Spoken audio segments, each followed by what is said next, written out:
Hi, ich heiße Laura Kroschewski und ich bin Grafikdesignerin.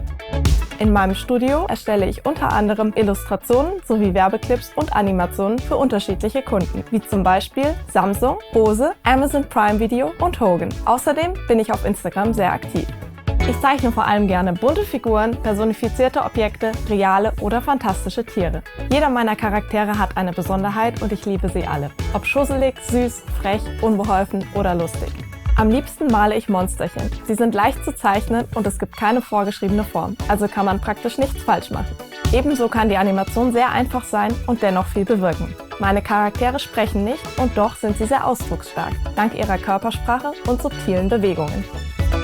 Ich möchte mit meiner Arbeit vor allem Freude und Lächeln hervorrufen. Wer das Leben zu ernst nimmt, hat wenig Spaß. Also warum sollten wir uns nicht alles etwas fröhlicher gestalten? In diesem Domestika-Kurs wirst du lernen, deine Illustrationen mit einfachen Techniken zum Leben zu erwecken. Als Abschlussprojekt wirst du eine kurze 2D-Animation erstellen, in der 2 personifizierte Gegenstände eine spannende Geschichte erleben. Zunächst wählen wir ein paar Objekte aus unserer Umgebung aus, machen die ersten Skizzen, definieren ihre Persönlichkeit und erstellen eine Story für sie. Als nächstes zeichnen wir die Ausgangslage und Bewegungsabläufe unserer Charaktere Bild für Bild in Photoshop. Danach malen wir Farbe und Schattierung und bereiten die Datei für After Effects vor.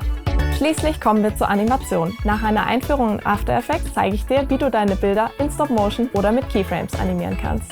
Dann erstellen wir noch den Sound, rendern das gesamte Projekt und schon sind wir fertig. Zum Ende dieses Kurses wirst du in der Lage sein, aus statischen Bildern eine einzigartige Animation zu erschaffen. Um mitzumachen, brauchst du nur ein digitales Zeichentablet mit einer Malsoftware, die Ebenen unterstützt und Zugang zu Adobe After Effects. Animieren wir auf die beste Art, mit Humor und Spaß.